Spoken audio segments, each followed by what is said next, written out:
লক্ষ লক্ষ মানুষ গোটা দেশের বিভিন্ন প্রান্ত থেকে ওসমান হাদির জানাজা যে এসেছে, এই জানাজা আমাদেরকে অনেক বার্তা দিচ্ছে। বাংলাদেশ তৃষ্ণার্ত পাখির মতো অপেক্ষা করছে এমন কিছু মানুষের, সেই তৃষ্ণা আমরা কিছুটা হলে অনুভব করেছি হাদির জানাজার মধ্যে, এত লক্ষ লক্ষ মানুষের এই উপস্থিতির মধ্য দিয়ে। আমরা শুধু একটি কথাই বলতে চাই, আমাদের আরো হাজার হাজার শত শত হাদির প্রয়োজন, আমাদের ঘরে ঘরে হাদির প্রয়োজন। আমরা যারা এখানে এসেছি, ওসমান হাদির এই চেতনা, তার আদর্শ এবং তার যে সততা, তার যে নিষ্ঠা, এটাকে যদি আমরা ধারণ করতে পারি, আমরা যদি তারুণ্য ধারণ করতে পারি, তাহলে আমাদের বাংলাদেশ ভিন্ন এক বাংলাদেশে পরিণত হতে পারে। বিশ্বের মানচিত্রে আমাদের মাথা আমরা উঁচু করে দাঁড়াতে পারি।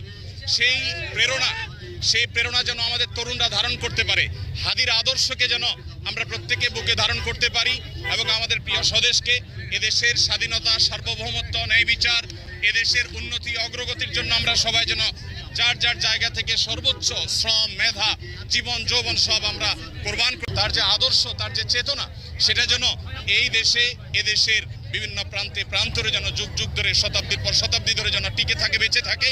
স্বাধীনতা, সার্বভৌমত্বকে ধারণ করবার মতো তারুণ্য যেন আমাদেরকে আরো উজ্জীবিত করে, আরো অনুপ্রাণিত করে।